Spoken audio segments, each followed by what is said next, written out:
Leatherface was never just a movie character. His real-life inspiration, Ed Gein, will haunt you forever. Imagine a house filled with human bone furniture and masks sewn from victims' faces.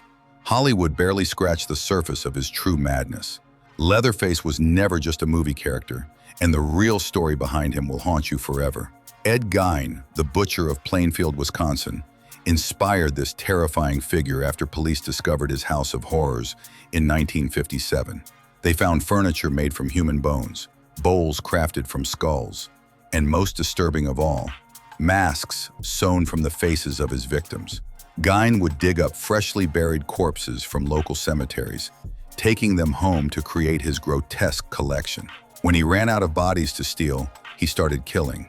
His neighbor Bernice Warden disappeared one November morning, and when police searched his property, they found her headless body hanging in his shed like a deer.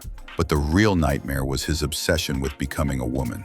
He wore the skin of female victims, believing he could transform into his dead mother. The walls of his farmhouse were decorated with human skulls, and he had plans to build a full bodysuit from women's skin. When Hollywood created Leatherface for the Texas Chainsaw Massacre, they barely scratched the surface of Gein's true madness.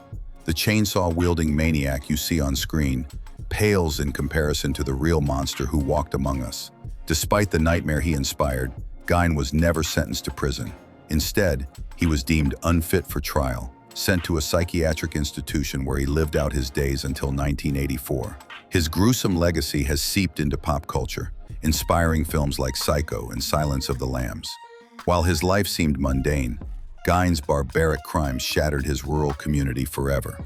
This small, unassuming town became infamous overnight, haunted forever by its most notorious resident.